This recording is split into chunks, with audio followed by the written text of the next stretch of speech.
Olá, ouvintes! Sejam bem-vindos a mais um episódio do nosso podcast. Esse é o último episódio da nossa primeira temporada. E eu sou a Daina. E eu sou a Thaís, e vamos para o papo de hoje, né? Que a pauta é um misto de acontecimentos que nos levam aos temas amazônicos. É isso aí. E para esse papo, a gente tem uma convidada muito especial, na verdade. Ela foi minha professora na faculdade. Ila Clícia, muito bem-vinda, viu? Bem-vinda. Boa noite. Eu vou pedir para que tu te apresente. Então, vamos lá. Boa noite a todos os ouvintes, boa noite, meninas. Meu nome é Ila Clícia, eu fui professora da Thaís, sou formada em comunicação, com habilitação em relações públicas, mas também me sinto muito à vontade na área do jornalismo, né? Então, eu sou a relações públicas mais jornalista que vocês podem conhecer. Durante a minha vida acadêmica, eu já me enveredei para o lado da pesquisa e para o lado também ambiental, né? A pesquisa voltada para o campo ambiental. E foi onde eu construí o meu conhecimento, foi onde eu construí projetos e logo depois acabei me enveredando para o campo acadêmico, a minha carreira depois de formada.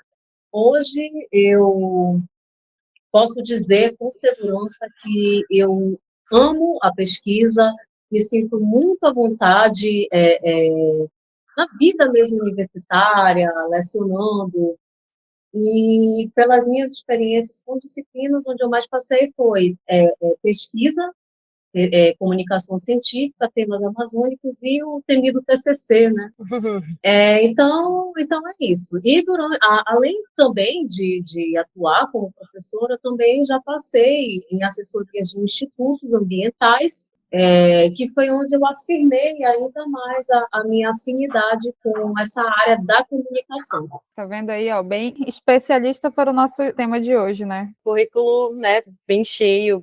Introduzindo sobre o assunto, o episódio é baseado na nossa Amazônia, porque estamos passando por vários momentos históricos, né, várias situações climáticas acontecendo no mundo inteiro, mas afetando principalmente a Amazônia, né, que é um bioma muito especial e essencial, principalmente para a gente que vive aqui dentro dela, da Amazônia, né, vive aqui no coração da Amazônia, em Manaus, no Amazonas. Sim. E para a gente chegar no assunto central, né, a gente tem que falar, né, sobre o aquecimento global e principalmente sobre o novo termo, né, que é a ebulição global, porque de acordo com a ONU, né, a gente não está mais no aquecimento global, a gente já está na ebulição global. Então, para a gente chegar lá onde a gente está aqui na Amazônia nesse momento, temos que falar um pouco sobre isso.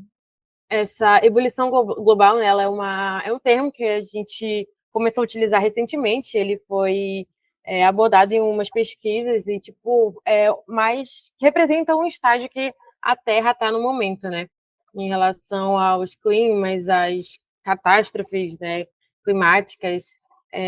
Tudo isso, mas tem relação com os riscos e a gravidade, né, da aceleração do processo desse aquecimento global. E esse termo ebulição foi criado principalmente para isso, para a gente entender o estágio em que nós estamos e que alguns especialistas falam que chegamos num ponto que não é mais possível retroagir, né, recuperar a Terra e a vida daqui para frente. Parece que nós teremos mais e mais problemas climáticos e a vida na Terra vai começar a ficar um pouco complicada. Então, o termo ebulição global é porque, assim, quando a gente fala de ciência e ela é disseminada pelo campo da comunicação, né, e cai na opinião pública, a gente pensa assim, é um termo novo, é uma onda nova, e é novo para a massa, né? Então, já o aquecimento global, ele passou por vários estágios na opinião pública a ponto de ser ignorado. Então, a ebulição global, ela era um estágio que já era um alerta. E agora, depois de tantos alertas ignorados, ela é a nossa realidade. A gente vai ouvir falar muito sobre ela, e a ebulição global, ela precisa, mais do que ser alertada e veiculada em matérias que vocês podem notar um pouco que apocalípticas, né? Sim. dá aquele medo de falar, nossa, é o fim do mundo, a Terra não vai suportar tudo. Eu acho que ela precisa ser compreendida, ser debatida. A ciência, ela tem, o comunicador, ele tem também essa função de trazer esse termo e toda essa compreensão científica de uma maneira mais, como eu posso dizer, mais tangível ao entendimento da população, para que a gente se entenda a parte e possa refletir de uma maneira, o que eu posso fazer agora que a gente está nesse contexto. Então, assim, a ebulição global, ela, como eu posso dizer, assim, ela é uma realidade que realmente não tem mais para onde correr, tá aí, abraça, falando logo no termo bem, bem claro, abraça, tá aí.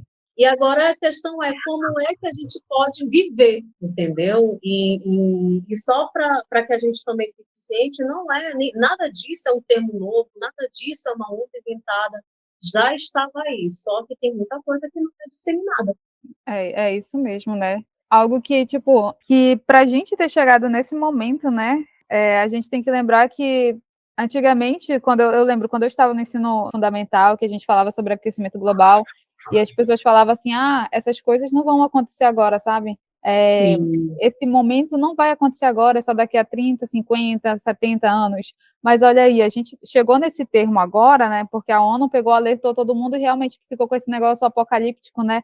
Que parece, nossa, o mundo vai já acabar. Mas, tipo, realmente diminuiu muito o tempo de espera para chegar nesse termo, né? Sim. O termo, quando a gente falava aquecimento global, né, eu me lembro assim, desde criança eu escutava camada de ozônio, camada de ozônio, camada de ozônio foi um termo que eu escutei lá desde moleque. Cresci, tá, entra na faculdade, a gente fala de aquecimento global, e o que acontece? Uns diziam, isso daí é papo de doido, isso daí, entendeu? O discurso que circulava este termo, ele era assim, de imensa, todos de ignorância, de uma natureza ignorante, mas sempre, como pode dizer, com expressões diferentes. Isso é conversa para boi dormir, isso é papo de doido, isso está muito longe, isso vai afetar outro lugar, não é a gente. E a conta chegou, a conta chegou.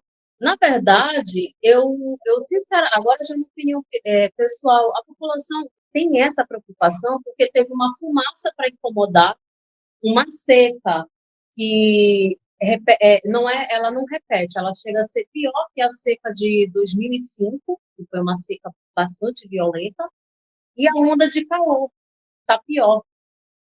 E por isso, a gente agora está voltando meio que devagar a discutir esse assunto. Mas se de repente chove, baixa fumaça, o rio sobe, vai ser tudo ignorado. Então, Realmente. assim, a gente, a discussão aqui, eu acredito assim que quando a gente fala o aquecimento global, o problema não está exatamente na pesquisa. A pesquisa ela está aqui, a pesquisa ela foi realizada, houve o alerta. A questão é a recepção dessa mensagem. E aí a pergunta, eu acho que a discussão é onde foi que a gente errou, que a gente não conseguiu transmitir essa mensagem. E mais do que isso, onde foi que nós mesmos, eu vou falar assim, nós comunicadores e ao mesmo tempo nós espectadores, quando foi que a gente não recebeu bem essa mensagem, quando foi que a gente escolheu ser ignorante. Então, eu acho também que era muito por isso, né? Não estava afetando a gente, não estava afetando diretamente a massa, né, a população. Então, é muito fácil a gente ignorar aquilo que não chega na gente. Se aquilo não me atinge, por que eu vou me preocupar agora? Né? Então, até chegar nesse estágio, realmente houve uma negligência ali de anos e anos, porque, como a Ila disse, tem estudos, os estudos já estão aí, as pesquisas estão aí faz tempo, estudos apontando, né, como que está o estado da Terra, como que é a tendência prevendo o que vai acontecer já há muito tempo, o que está acontecendo no caso, e a gente, né, como sociedade, como pessoas vivendo na Terra, a gente ignorou bastante por muito tempo. E uma hora realmente a conta ia chegar, e ela chegou e ela está cobrando. Foi tudo bem citado, né? As pesquisas realmente estão aí. No final dos anos 70 foi abordado o tema, muitos foram alertados, principalmente as grandes indústrias, e realmente o negócio só pega quando chega para o nosso lado, né? O que a gente vive num ambiente, né, num lugar onde, tipo, muitas pessoas olham para a gente, dependendo do momento político, né? Mas Sim. aí, quando acontece essa parte realmente ambiental, o negócio já é um pouco mais embaixo, né? O que leva, né, uma pesquisa que a gente fez aqui, é que em agosto saiu uma matéria no National Geographic falando, né, sobre essa parte climática, em que o mês de julho já tinha sido o mês mais quente registrado no mundo, né? Sendo que o nosso mês mais quente foi em setembro. Nessa matéria já vinham alertando, né, todas essas mudanças para esse ano mesmo, de 2023, e que todas essas mudanças iriam afetar a gente, né, aqui o meio ambiente, a Amazônia, a nossa saúde, né, e foi bem complicado, né, tipo, o alerta já estava em agosto e em outubro a gente vive a maior seca, uma queimada muito grande, né, que já foi citado aqui, né, uma fumaça densa para Manaus, né, por 3 dias seguidos, em que a gente realmente ficou bem complicado, né?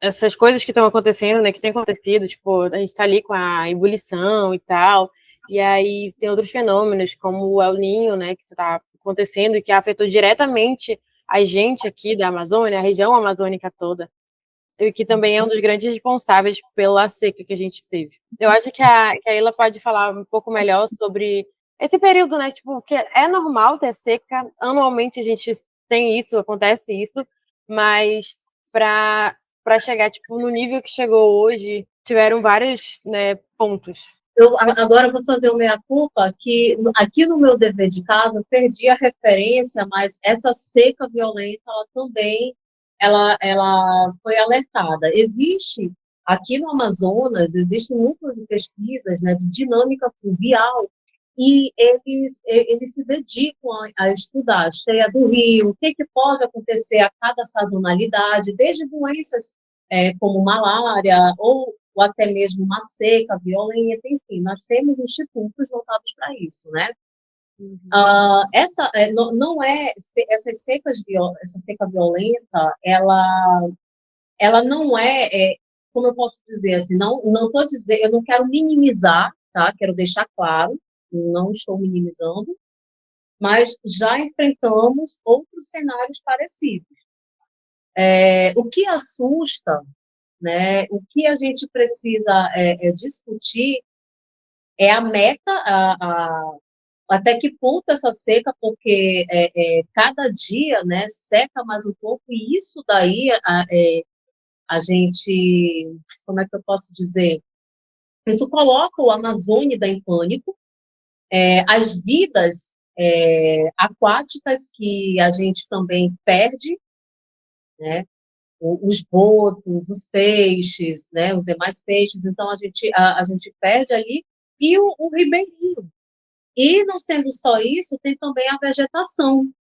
Mas eu também quero dizer que agora a gente está falando da seca, porque a falta d'água, ela dói, ela preocupa, ela incomoda.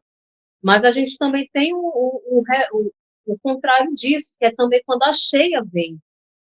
Eu me lembro, né, durante a minha vida acadêmica, eu participava de um grupo de pesquisa e também estudava, nesse grupo de pesquisa encontrava-se geógrafos.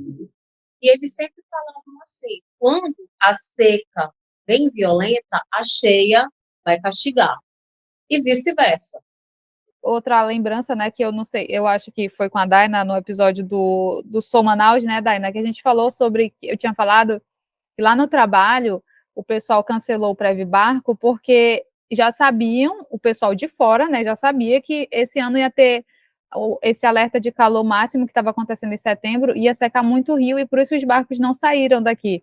Aí a gente citou, eu falei isso, só que aí o que a gente citou já no episódio de Sou Manaus era que o nosso governo, eles não não se prepararam para isso, mesmo tendo estudos que já apontavam esse grande aquecimento para a nossa região, inclusive uma seca. E o que ela tinha falado também sobre as cheias, né? Eu tenho muito isso na minha cabeça também. Que quando a seca é muito extrema, geralmente a gente vai ter uma cheia também violenta, né? E as cheias também exageradas, elas afetam, né, o clima, a sociedade, a gente, que eles impactam diretamente a gente, tanto quando é extremo para um ou para outro. Tu pode comentar um pouco sobre o El Niño ter afetado aqui o nosso... Sobre o El Niño. Então, o efeito El Niño, primeiro, ele sim pode ser considerado um efeito natural, tá? E ele vai afetar a Amazônia, obviamente, porque ele vai aumentar a temperatura das águas, ele aumenta a nossa onda de calor, e todo mundo a gente espera esse efeito. A questão é a intensidade com que ele vem a cada ano, porque a intensidade dele, ela é dada de acordo com as ações antrópicas, né? O que vão ser as ações antrópicas? São ações humanas. Então, ele pode ser intensificado ou não. Recentemente, foi essa semana ainda, eu vi em algum lugar, vi uma notícia, onde falava-se de 2 El Niños, o segundo El Niño. Eu fiquei não sabia nem que ele era quantitativo. Não, eu fiquei, meu Deus, eu fui atrás do link, eu fiquei, será que isso deve ser ironia, né? Por favor, não posso nem... Gente, o que é isso? Eu apanhei para aprender um, que dirá 2. E, enfim, então, assim, o El Niño, sim, ele afeta, ele é um fenômeno que ele é esperado todos os anos, tá? A gente, para mim, particularmente, já virou nosso irmãozinho amazônica, né? Verdade, né? Que é a Amazônia sem o El Niño, já não sei mais. Eu já não sei mais. Então, assim, ele está aí. Assim como nós temos chuvas torrenciais, que vem agora, na época de outubro, a época onde podem se formar até mini tornados, né? Nós temos cheias que podem castigar e nós temos secas que podem ser violentas. A onda de calor, o Amazonas, sem o calor já não é o Amazonas, só que agora, não vou falar palavrão, né?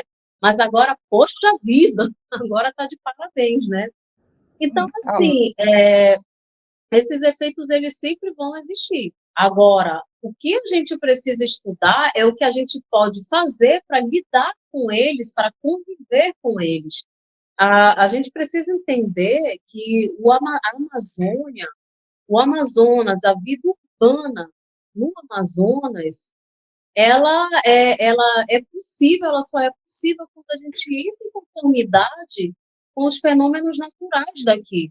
E para respeitar isso, só é uma tomada de decisão que uma só pessoa lá no seu cantinho não faz. A gente precisa de medidas políticas, a gente precisa de uma força-tarefa também na base da conscientização, entendeu? E é isso. Então, assim, a Thaís, você falou como foi que no seu trabalho, do político, que foi cancelado? Isso, que no trabalho lá, logo em agosto mesmo, já tinham cancelado, né, e até tiraram os barcos para reformar, porque eles não teriam como ir para o interior, porque já sabiam que por conta do El Niño ia ficar muito quente e ia secar, né, ia ter uma seca grande, né, só não sabia que seria histórica, né, mas por conta disso já, tipo, fizeram a reforma dele adiantada. Entendi. Pois é, eu acredito que a gente, esperando já todos esses fenômenos, a gente saiba se preparar para lidar com eles, entendeu? Por exemplo, a gente, pelo menos a gente não teria que ficar correndo de um lado para o outro. A fumaça, a gente sabe que isso não é um assunto novo. A fumaça, desde 2015, por essa época, ela incomoda. Não sei se vocês lembram. Desde 2015. A gente já tinha fumaça ali incomodando e tal, só que agora ficou insuportável. Agora a gente ficou tonta. Agora, gente, ai, eu vou expor. A minha amiga fez teste de gravidez porque ela estava enjoada e toda, mas ela estava intoxicada com a fumaça. Isso, aí agora nós fomos afetados além da conta. E Hum. aí sim, vem medidas governamentais, aí vem isso, o que, que a gente pode fazer. E vem jornalista também chamando de fenômeno natural. Isso não é Ah, fenômeno natural. Para. Não é. Eu já olho logo para ver. Foi meu aluno? Deixa eu olhar aqui quem foi que falou. Foi meu aluno, não. Menos mal, porque se fosse ia procurar. Então, assim, não é um fenômeno natural, tá? Estava sempre aí. Essas queimadas, o que eu fico. Outra questão também que eu fico assim, claro que a gente não pode tocar fogo em área urbana, não é para a gente tocar fogo.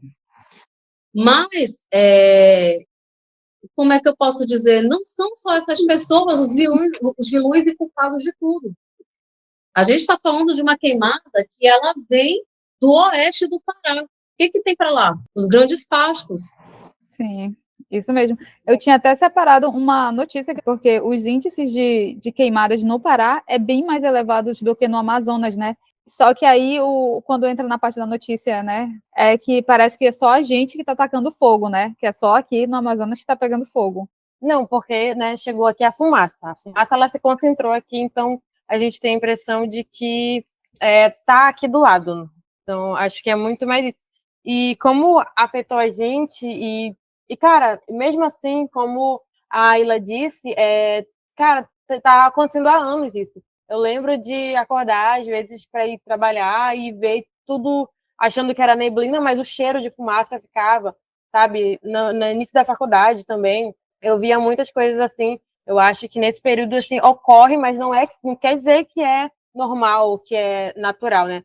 É usado principalmente porque é tempo de seca, porque é um tempo mais quente. Eles usam e abusam desse período para fazer queimadas, né?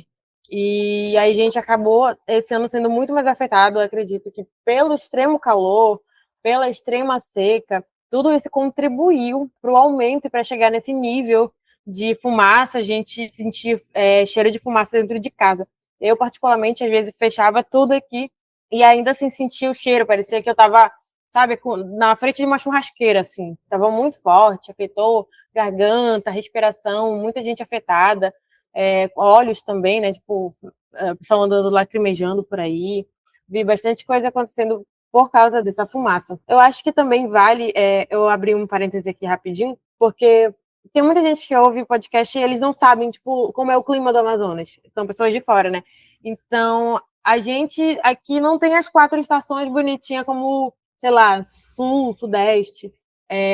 O nosso clima ele é diferente, né? De abril a agosto começa o período. Agosto não, agora, né? A outubro, mais ou menos, é o período mais quente que a gente tem, né? De seca, começa a fazer até a seca, começa a ficar mais quente esse período. Sol E demais, né? muito sol.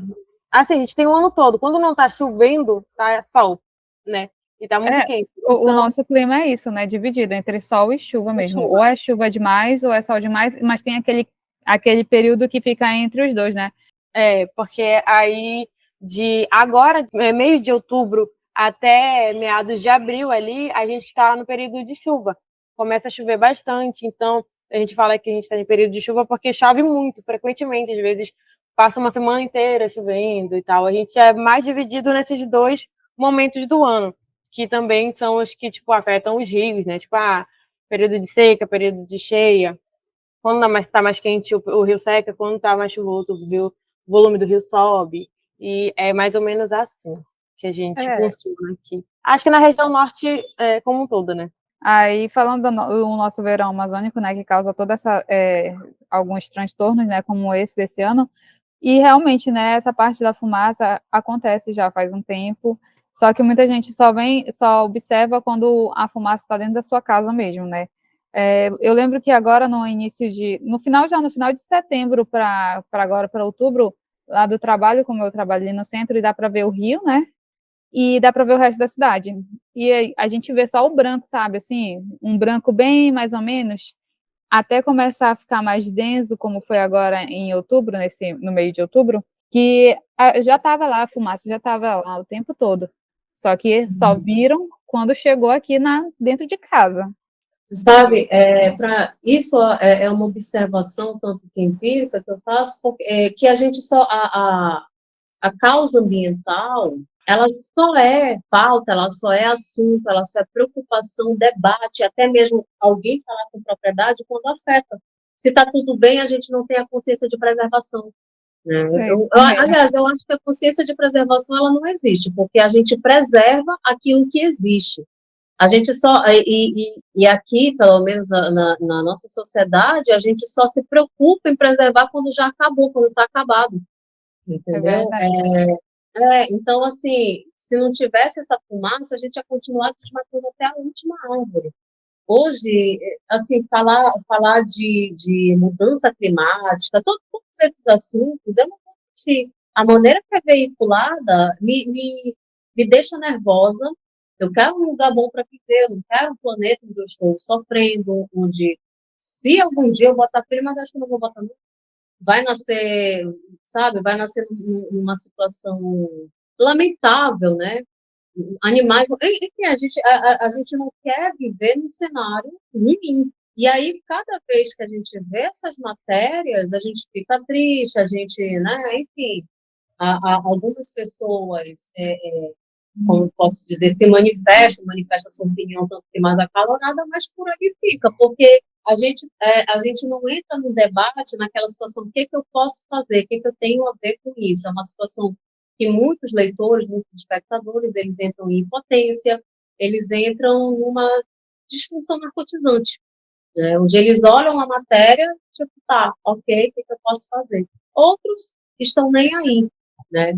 Então, assim, todo esse debate, todas essas ações e todos esses fenômenos que acontecem com o meio ambiente, com a Amazônia, eles só entram em voga, né, quando a situação está na linha da morte ali. É isso mesmo, né? É o que já leva a gente, né, a falar sobre essa parte, né, da noticiabilidade, né, em como a notícia chega, né, em como ela é passada. Porque essa semana a gente bateu a nossa seca histórica, né, que foi a de 2010, né? Segunda-feira, dia 16, a gente bateu 13 metros e 59 centímetros no Rio Negro. E hoje, dia 20 do 10, a gente já está com 13 metros e 19. Então, tipo, a gente já bateu o recorde do recorde, né? Desde quando tem essas medidas. E aí, como é que essas notícias vão chegando, né? Como é que elas vão saindo daqui? Porque já é outro ponto em falar em como a Amazônia é vista, né? Não, e também lembrando que hoje está meio nublado, por exemplo. Nublado, tipo, não nublado, tá meio, né, com um pouco de fumaça. Mas a gente teve dias de fumaça bem densa e fora de Manaus a gente não teve basicamente nenhuma notícia em relação a isso, a nível nacional. Eu vi alguns debates em alguns lugares, principalmente no Twitter, né, falando tipo, não sei onde que vocês estão vendo notícia porque tá passando assim notícia sobre a fumaça, mas a nível nacional não estava tendo. Primeiro, falar de jornalismo ambiental, ele já não tem muito espaço na mídia. Porque considera-se, né? Eu acredito que ele já existem, como eu posso dizer, existem várias hipóteses, existem vários fatores que tornam a editoria meio ambiente um tanto que de escanteio numa redação, numa empresa de comunicação. A gente vai falar do timing da notícia, né? Porque se eu coloco uma matéria alertando sobre aquecimento global, essa matéria ela não vai ser tão urgente quanto a morte de um famoso, vamos botar assim. Então, no agendamento da notícia, no espaço do jornal, ela vai perder espaço. Ela vai perder ali o local, a importância. Já começou por aí. Por quê? E por que ela vai perder a importância dela? Porque, por dizer assim, esse é um assunto que eu posso publicar mês que vem. Daqui a 30 anos, vamos ter um aquecimento global, comunicar, sei lá, a queda de um avião ou a morte é muito mais, vai dar muito mais notícia, vai dar muito mais comentário, visibilidade, do que essa questão, do que esse fenômeno. Então, já começou aí o time da notícia, depois a gente já está passando aí para o agendamento. E aí vem a questão também da complexidade, a maneira que as pessoas recebem aquela notícia. Então, o aquecimento global, ele passou por muito tempo ele passou por várias explicações até que equivocadas. Então, a gente fala assim, que a editoria meio ambiente, ela não pode ser separada, falar do jornalismo ambiental, a gente não pode separar do jornalismo científico, né, da comunicação científica, porque a gente precisa compreender, levar dados que sejam embasados, a gente tem que levar ali o devido embasamento, e, ao mesmo tempo, a gente vem no papel, não vou falar no papel de educador, porque a educação ambiental, ela tem lá, a gente tem a parte pedagógica, tudo, mas eu vou falar que o comunicador, ele pode decodificar aquela mensagem e levar para o público. Então, assim, o que acontece? Transformar aquela mensagem, aquela informação que é tão complexa em algo que a população consiga digerir é desafiador, é muito desafiador. E ao mesmo tempo, gera o desinteresse para um leitor que fala, isso daqui está muito difícil de entender. Eu prefiro, sei lá, ler qualquer outro tipo de assunto. E aí a gente já vai perdendo o espaço da questão ambiental na mídia. Por outro lado, tem também a questão mesmo de interesse político. Vocês, um pouco chato agora o que eu vou falar. Vamos lá, o desmatamento na Amazônia, por exemplo. Gente, o desmatamento na Amazônia, esse alerta não é de hoje. Uhum. E aí, o que acontece? Ele ganhou força em 2019, mas tinha ali um interesse com aquela pauta. Então, vocês vão ver, é uma coisa assim, que eu acho até um pouco triste, pegar o jornalismo ambiental como um elemento para alguma finalidade política. Agora, em contrapartida, eu tinha uma atividade que eu sempre passava para os alunos, a Thaís chegou a fazer esse trabalho, que era para pesquisar notícias onde a Amazônia ela entrava em evidência de notícias sobre a Amazônia, a nível regional, né? Nível local, regional, nacional e internacional. E assim, é incrível a nossa invisibilidade, mas, ao mesmo tempo, quando vem parte de pesquisa, descoberta ou catástrofe natural, ela já ganha uma visibilidade internacional. Mas, para o resto do Brasil, não. O norte é invisível, entendeu? E aí, o que a gente vai notar? Que de 2005, eu acho que até 2017, pode-se dizer, tinham matérias, sim, que falavam de desmatamento, falavam de meio ambiente, mas nem sempre positivo, nem sempre negativo, mas estavam lá. E aí, chega em 2019, 2020, por aí, né? Elas passam a simplesmente não existir. Nem negativamente, nem positivamente. Então, é fácil falar que não está acontecendo nada, simplesmente porque não foi divulgado. Vocês estão entendendo isso? Sim. Sim. Tem esse ponto, né? Tipo, que não existiu. Mas não é que não existe, tipo, pesquisas ou informações. O tempo todo a gente tem várias instituições, né, específicas pesquisando, estudando o clima, a Amazônia toda. Então, a gente tem o tempo todo informações sobre isso, mas é que é aquilo que a gente também já falou, né? Não é interessante agora. Não é interessante se não está causando nenhuma catástrofe ou se não tem absolutamente nenhum extremo benefício para o resto do país. O norte realmente é muito inviabilizado, ele é invisível aos olhos das políticas públicas, do governo federal, e ele só é lembrado em momentos que ou ele pode ser usado como pauta política, seja internacional ou nacional também, que os olhos dos estrangeiros, né, das políticas estrangeiras, elas sempre usam a Amazônia como pauta para puxar alguma coisa, para querer tomar a Amazônia, para querer tirar dela algumas coisas, né? Enfim, então há muito isso, mas sempre em benefício deles lá e nunca tipo olhando para a Amazônia como floresta, como berço, né, de várias populações.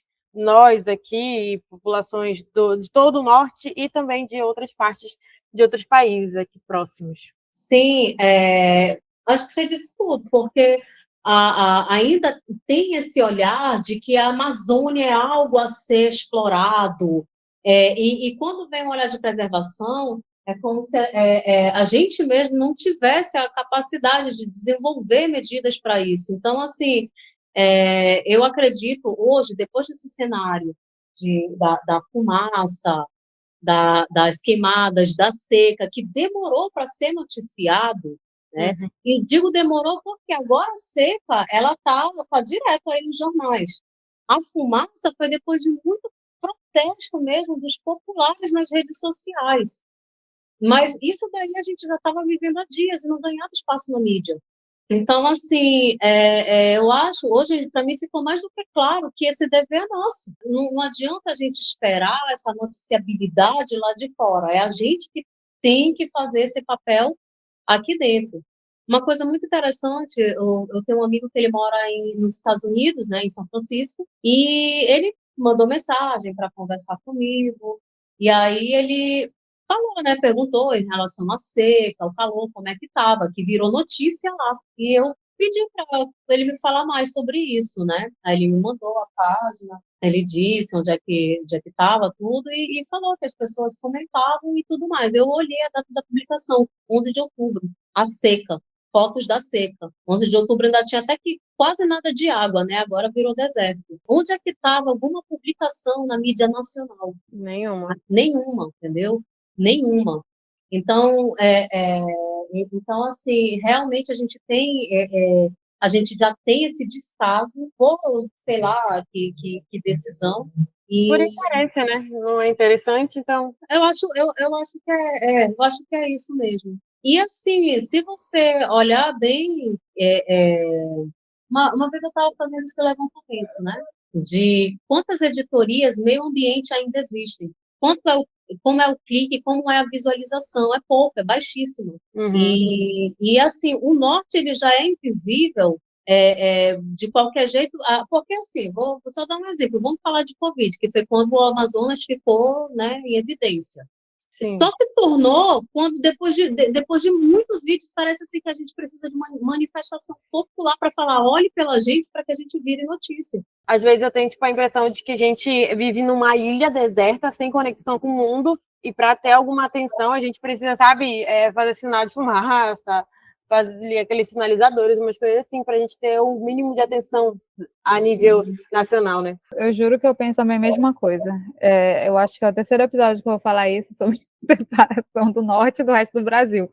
Mas, gente, sem condições, porque eu acho que a gente, que somos invisíveis mesmo, porque o tanto de coisas que passamos desde 2000, tipo, antes disso mesmo, a gente já tinha passado momentos assim, com cheias, e as notícias só chegam lá para fora, ele só é conteúdo nacional mesmo, se acontece morte, se tem tragédia, e se alguém está morrendo afogado aqui, se tipo, tiver uma cheia enorme ali, vai mostrar, e se alguém morrer agora por conta dessa seca, né, porque isso só aconteceu 2 vezes pela minha conta, no Fantástico, né, falou sobre a nossa seca, e 2 dias, quer dizer, um dia depois veio falar sobre a fumaça. Um dia, tipo, teve um dia todo, eu não acredito que a gente não tem uma conexão de internet que chegue lá no sul, sudeste do Brasil para mostrar o que estava acontecendo aqui, né?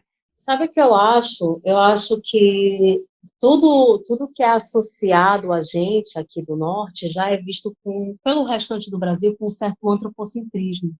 Então, eu acho que eles já pensam assim, já tem um olhar de superioridade, eles se acham superiores ao norte. Eu acho que tem uma ideia também de falar assim, tá acontecendo porque eles não têm esclarecimento. Eu sempre vejo isso nos comentários, é incrível.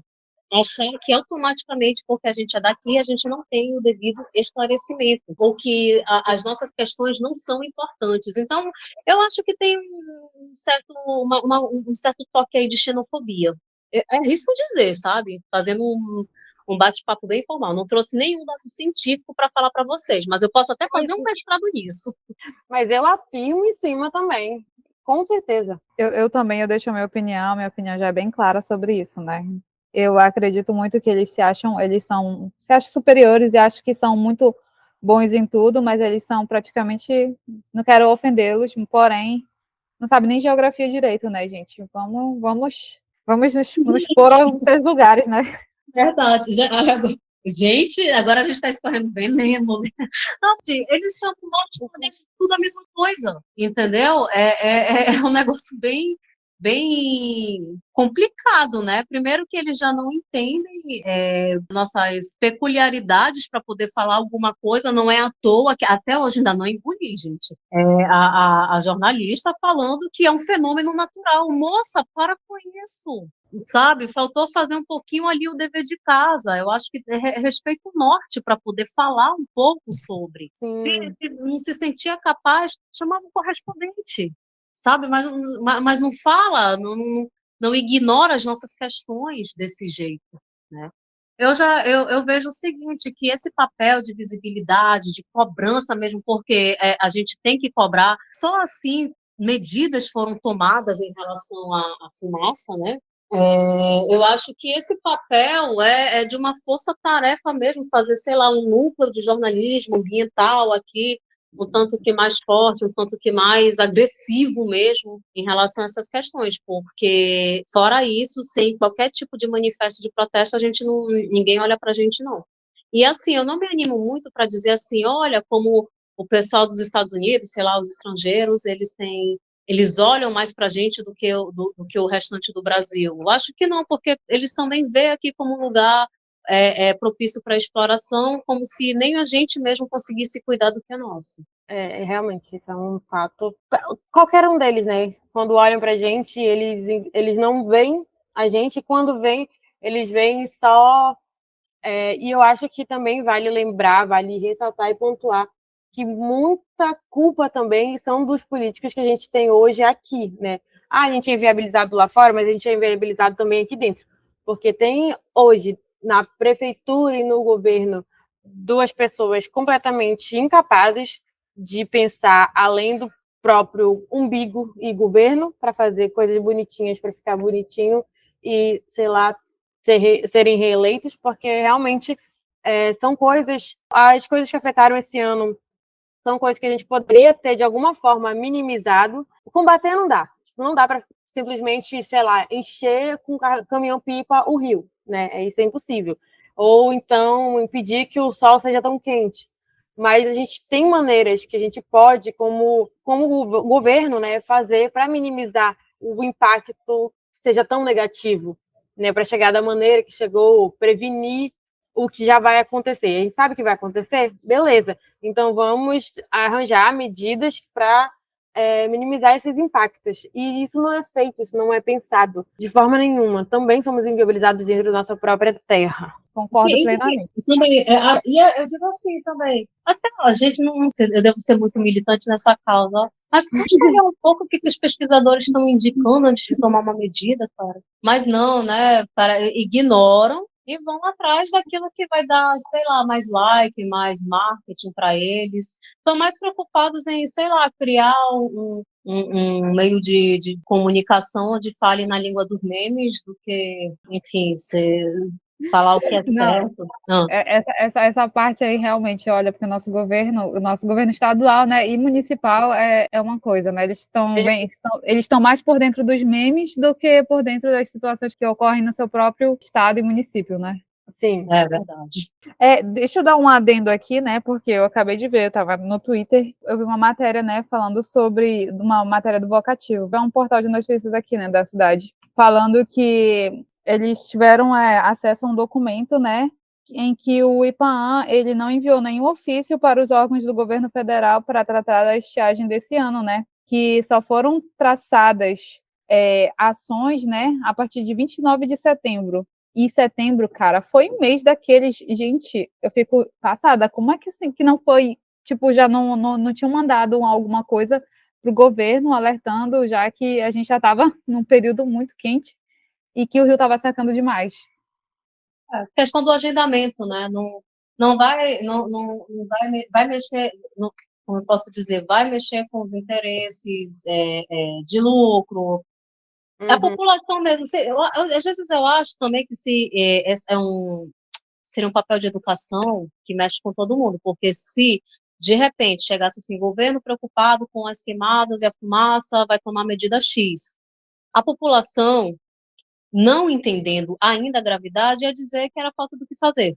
Não estou defendendo o governo, não, porque não adianta, ele só vai gerar assunto de interesse para eles mesmos, se, sei lá, se alguém morrer, se for algo mesmo que a mídia está ali de olho. Se não está de olho, eles não estão nem aí, uhum. entendeu? Mas eu acho que é uma ação conjunta, é um ciclo mesmo. Não entra no agendamento das pessoas, portanto, não tem por que debater ou pensar sobre o que fazer. Verdade, né? Isso mesmo. É, tipo, tudo que foi falado aqui, né? Eu concordo plenamente. As nossas opiniões batem bastante, né, em relação a essa parte da Amazônia e principalmente essa parte das pessoas ficarem mais quererem informar, né, só a partir dos seus próprios interesses, né? Principalmente aqui, como a Daina falou, né? A gente não é visto nem pelos nossos próprios governantes, né? Aqueles que estão na frente pela gente, imagina pelas pessoas de fora. A gente tem que sair daquele discurso de preservação da Amazônia de maneira publicitária, de maneira romântica. Vamos preservar o nosso verde, vamos preservar o que é nosso. Isso daí já está claro, isso foi derrubar. A gente precisa saber de ações mais complexas, a gente precisa de uma percepção como parte de toda essa questão. O problema é que essa tal dessa consciência ambiental, ela é entendida assim, eu estou aqui na cidade e quem tem que se preocupar é lá no campo. Levando em consideração, né, tudo que foi citado aqui, tratamos três assuntos, né, principais para até chegar neste momento. A Amazônia realmente é essencial e, como a Ayla falou, uma coisa que a gente precisa daqui mesmo, nós, amazonenses, nortistas, precisamos lidar com os acontecimentos, porque isso não vai mudar, cara. O El Niño está aí todos os anos, querendo ou não, ele vem para ou trazer uma seca lascada, um sol lascado ou uma cheia, e a gente tem que aprender a lidar com isso, porque agora a gente não tem como reverter essa parte do aquecimento global, além, né, de ter a nossa própria. Eu acho que a gente tem que se unir, né? Porque já que as outras pessoas não ligam para a gente, eu acho que isso que foi um dos fatos mais importantes, né? Que eu acho que é a parte de cair a ficha e de tu ter que aprender a lidar com o que está acontecendo, o que vai acontecer daqui nos próximos anos, né? E ter que, né, valorizar a parte ambiental aqui, né? Não é só preservar a Amazônia como publicidade o que mais acontece, né? Porque esse ano tá bem claro isso. Sim, exatamente. Eu acho que também, opinião minha, né, aqui, a gente tem que começar a culpabilizar as pessoas, os culpados reais, né, cada um fazendo a sua pequena parte, tomando banho de 5 minutos vai resolver. Não, não vai, gente. Não vai resolver nada. A gente tem que culpabilizar as grandes indústrias, a galera que está poluindo de verdade, a galera que está desmatando de verdade, né, aí o agro é pop e ele está matando muito o meio ambiente. Mas a gente vai caminhando para o final e eu queria saber da Ila como ela percebe as ações ambientais para o futuro. Se a gente não gerar rodas de debate desde já, mas assim, estou falando de rodas de debate efetivas, não aquelas que o que a gente está fazendo aqui é um debate, que morra daqui a 5 minutos, então de nada vale. Então, assim, são medidas, né, que vão começar em reuniões políticas, que a gente já tem, aí já teve COP15, teve Rio 92, teve um monte de tratado em que alguns países cumprem, outros não, a maioria não cumpre, outros se recusam, né, a participar. E aí o que acontece? Eu acho que começa daí esse compromisso da gente assinar e falar, olha, a gente precisa tomar medidas tais em prol do meio ambiente. Só que, além dessas medidas, a gente precisa cumpri-las. E isso começa desde as escolas, com a educação ambiental, A gente tem, são debates onde a mídia tem que veicular, então a gente tem que traduzir, decodificar, colocar em mensagens que as pessoas consigam entender. E eu vejo assim, como para o futuro a gente tem que pensar numa força-tarefa, onde a questão ambiental ela se faça presente na mídia, mas não como um discurso publicitário ou uma matéria apocalíptica, e sim uma questão que a gente tem que debater que seja tão importante como uma editoria de saúde. Claro que também eu sempre puxo para a questão da comunicação porque é minha área, mas ela tem que adentrar as escolas, ela tem que ter medidas políticas, governamentais e assim por diante. Obrigada, Ila. Então, é com essa perspectiva, né, e esperança de que a gente ainda, como sociedade, consiga fazer alguma coisa, ainda consiga debater de forma efetiva, né, sobre isso. Então, eu acho que é isso, né, galera? Eu espero, né, que, tipo, eu não sei, né, como chega esse episódio para vocês aí, né, que vocês entendam realmente como é viver, tipo, vocês que são daqui, né, do Amazonas, são manauaras, entendam como é, né, porque, tipo, assim, não é só a água bater aqui onde a gente está, né, para a gente poder fazer alguma coisa. A gente tem que fazer alguma coisa agora, né, principalmente se preparar, né, porque já foi alertado há muitos anos e agora a gente está nesse tempo de ter que realmente colocar algo em prática para tentar não piorar tão rápido quanto já está piorando o negócio. Mas, né? Isso mesmo. E também, né, a gente tem que procurar, né, fazer a nossa parte, né, no nosso ambiente e principalmente no jornalismo, já que somos comunicadoras, em levar a notícia do jeito que ela realmente é para quem precisa, né? O que a gente pode fazer é barulho. E é assim que a gente vai encerrando o episódio de hoje, o último da nossa temporada. Gostaria de agradecer muito a Ila por ter participado, contribuiu muito, foi muito legal. Obrigada. Muito obrigada, viu? Olha, por ter atendido meus pedidos. E é isso, galera. Muito, muito obrigada mesmo. Até o próximo episódio, temporada, né? Por aí. E é isso. Tchau, tchau. Tchau, tchau. Tchau, gente. Boa noite. Tchau, boa noite.